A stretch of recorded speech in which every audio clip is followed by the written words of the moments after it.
আমার ২০০১ সালে আমার পড়াশোনা শেষ হলো। 5th ইয়ার পাস করলাম। কিন্তু এর মাঝেই কিন্তু আমাদের ওয়ার্ডে প্লেসমেন্ট হতো।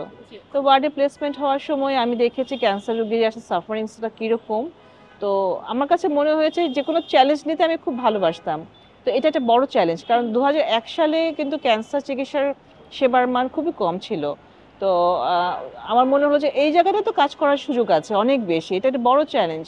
এই কারণে কিন্তু আমার ক্যান্সারের এই পড়াশোনায় অনেক বাধা অতিক্রম করেই কিন্তু আসা। আমার কাছে এটাকে মনে হয়েছে একটা বড় চ্যালেঞ্জ যে না এখানে আসলে গবেষণার সুযোগ অনেক বেশি আছে এবং নতুন কিছু করার সুযোগ অনেক বেশি আছে। সেখান থেকেই আমার এই বিষয়ে পড়াশোনাতে আগ্রহ তৈরি হওয়া। প্রতি বছরের মতো কিন্তু ৪ঠা ফেব্রুয়ারি বিশ্ব ক্যান্সার দিবস পালিত হচ্ছে পৃথিবীর সব জায়গাতেই। বাংলাদেশেও কিন্তু অনেকভাবে অনেক কার্যক্রমের মাধ্যমে আমরা এই দিবসটা পালন করছি। জি। এই দিবস উদযাপন করার উদ্দেশ্য একটাই। সেটা হচ্ছে ক্যান্সার বিষয়ে আমাদের বাংলাদেশের মানুষকে সচেতন করা, অ্যাওয়ার করা। কারণ ক্যান্সার চিকিৎসার চাইতে আমি মনে করি যে ক্যান্সার প্রিভেনশনটাই বেশি ইম্পর্টেন্ট। এবং ক্যান্সার প্রিভেনশন করার জন্য যে কটা স্টেপ আছে তার মধ্যে মানুষকে ক্যান্সার বিষয়ে সচেতন করা, ক্যান্সারের যে আর্লি সাইন সিমটমগুলো আছে, যে কি দেখলে কোন কোন সিমটম হলে বা কোন কোন অসুখ হলে সে দ্রুত ডক্টরের শরণাপন্ন হবে, এই বিষয়গুলো মানুষকে জানানো। এবং আমাদের ক্যান্সার প্রিভেনশনে আমাদের কি কি করণীয় আছে যাতে করে ক্যান্সারটা আমার না হয়, আমি কিভাবে আমার লাইফস্টাইলটা চেঞ্জ করতে পারি, খাদ্যাভ্যাস চেঞ্জ করতে পারি, সেই বিষয়ে কিন্তু জানানো এই ক্যান্সার দিবসের মেইন উদ্দেশ্য। এটা আমরা অনেকভাবে করে থাকি। কেউ কেউ অনেক প্রতিষ্ঠান আছে, অনেক সোসাইটি আছে যারা ম্যারাথন দৌড় করছে, র্যালি করছে, আমরা লিফলেট বিতরণ করছি, মাইকিং করছি, স্কুলে স্কুলে যে আমরা আলোচনা করছি, বাচ্চাদের মধ্যে আমরা ক্যান্সার সম্পর্কে সচেতন করার চেষ্টা করছি। এছাড়া আলোচনা সভা, সিম্পোজিয়াম, সেমিনার এগুলো তো আছেই।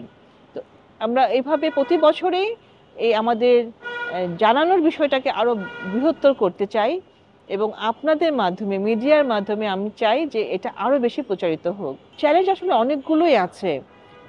প্রথমত মানুষ যে দেরি করে আসছে, ক্যান্সারটা রোগ নির্ণয় হচ্ছে অনেক দেরি করে, অনেক লেট স্টেজে। এটা সবচেয়ে বড় চ্যালেঞ্জ আমার কাছে মনে হয়। যে রোগীরা যদি আমাদের কাছে আর্লি স্টেজে আসতো এবং আমরা যদি প্রপারলি চিকিৎসা দিতে পারতাম তাহলে কিন্তু ক্যান্সার রোগটা নিরাময় করা সম্ভব, কিওর করা সম্ভব। সচেতন হচ্ছে আমরা এটাকে, এই অ্যাওয়ারনেসের বিষয়টাকে মনে হয় আরেকটু বেশি বাড়াতে হবে।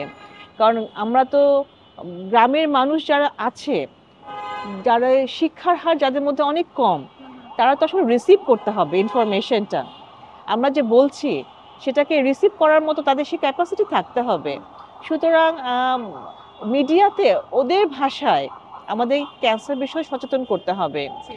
এছাড়া যে সিগারেট খাওয়া, পান বিড়ি খাওয়া, এগুলোকে যে প্রিভেন্ট করার জন্য আমার মনে হয় সরকারিভাবে একটা বিশেষ পদক্ষেপ নেওয়া দরকার। কারণ এই যদি স্মোকিং এবং পান, সুপারি এগুলো খাওয়া বন্ধ করা যায় তাহলে কিন্তু বলা হচ্ছে যে 30% থেকে 50% ক্যান্সারকেই আমরা প্রিভেন্ট করতে পারবো। তাহলে তো আমাদের ক্যান্সারের বার্ডেন অনেকখানি কমে যাবে। আমার এক স্যার বলতেন যে আমেরিকার কিছু মানুষ অসুখ হলে দেখা যায় উন্নত চিকিৎসার জন্য জার্মান যাচ্ছে, জি। আবার জার্মানে কিছু মানুষ উন্নত চিকিৎসার জন্য প্যারিস যাচ্ছে। জি। তার মানে কিছু গ্রুপ অফ পিপল তারা আসলে অন্য অন্য দেশে মনে করে যে বেটার চিকিৎসা আছে, বেটার জন্য যাবে। জি। সো তাদেরকে আমরা ধরে রাখতে পারবো না। তবে যেটা আমাদের বলবো যে অনাস্থার জায়গা যেটা আছে, যে অনেক সময় রোগ নির্ণয়ের ক্ষেত্রে আমাদের কিছু মিসগাইড হয়ে যে ক্যান্সার হয়নি অথবা ক্যান্সার হয়েছে কিন্তু পার্শ্ববর্তী দেশে পরীক্ষা করে দেখা যাচ্ছে যে সেটা ক্যান্সার নির্ণয় হয়ে গেল। তো এই কিছু আমার মনে হয় যে ডায়াগনোসিসটাকে আমাকে আরো বেশি ক্লিয়ারিফাই করতে হবে, আরো বেশি ডিপেন্ডেবল করতে হবে। জি। চিকিৎসার ক্ষেত্রে বলবো চিকিৎসার কস্টটাকে আমাদের নিয়ন্ত্রণের মধ্যে নিয়ে আসতে হবে এবং ডক্টর যারা, ডক্টরদের উদ্দেশ্যে আমি বলবো যে রোগীদের সাথে ফ্রেন্ডলি আচরণ করা, মানে রোগীদের সাথে আমরা একটু কথা বেশি বলতে হবে। কারণ কি ক্যান্সার পেশেন্টরা তো এমনিতেই তারা মানসিক ভাবে বিপর্যস্ত, জি। ফিজিক্যালি বিপর্যস্ত। তাদের সাথে ফ্যামিলি মেম্বার যারা থাকে তারাও কিন্তু এই ক্যান্সারটা শোনার পর থেকে তাদের মাথায় অনেক দুশ্চিন্তা ঘুরতে থাকে, কিভাবে চিকিৎসা হবে, কোথায় যাবে। তো এইটার ক্ষেত্রে ডক্টররা যে একটা বড় ভূমিকা পালন করতে পারে ব্রিজিং হিসেবে। তাদের কাউন্সেলিংয়ের মাধ্যমে কিন্তু মানসিকভাবে অনেকটাই আশ্বস্ত করা সম্ভব।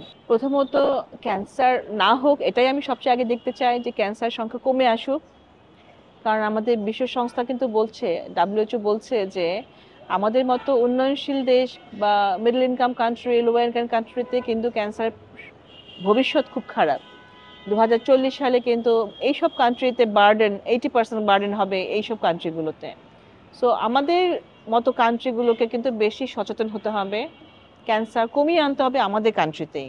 কারণ উন্নত দেশগুলোতে অনেক ধরনের ফ্যাসিলিটিস আছে এবং তারা শিক্ষার হার বেশি, তারা ক্যান্সার সম্পর্কে জানে, আর্লি ডায়াগনোসিস করছে, স্ক্রিনিং করছে। কিন্তু বাংলাদেশের মতো কান্ট্রিগুলোতে কিন্তু এগুলো নেই। তো আমি চাই বাংলাদেশে ক্যান্সার সম্পর্কে মানুষজন জানবে, ক্যান্সার আর্লি সাইনগুলো জানবে, যাতে করে দ্রুত ডাক্তারের কাছে তারা যায় এবং ক্যান্সার রোগীদের জন্য ফ্যাসিলিটিস আরও বাড়বে, তাদের খরচগুলো কমে আসবে। এবং আমি মনে করি যে ক্যান্সার স্ক্রিনিং, যেটা প্রিভেনশনের জন্য স্ক্রিনিংটা খুবই জরুরি, যেটা যদি সরকার থেকে এটা বাধ্যতামূলক করে দেয় যে এই বয়সে মেয়েদেরকে স্ক্রিনিংটা করতেই হবে। যেমন জরায়ুর মুখে ক্যান্সারের স্ক্রিনিং আছে, ব্রেস্ট ক্যান্সারের স্ক্রিনিং আছে, আপনার প্রস্টেট ক্যান্সারের জন্য, কোলোরেক্টাল ক্যান্সারের জন্য এই ক্যান্সারগুলোতে স্ক্রিনিং করতে পারি, ভ্যাকসিন আছে। তো এগুলো যদি আমরা আওতায় আনতে পারি তাহলে কিন্তু অনেক ক্যান্সারই আমাদের কমে আসবে বাংলাদেশে।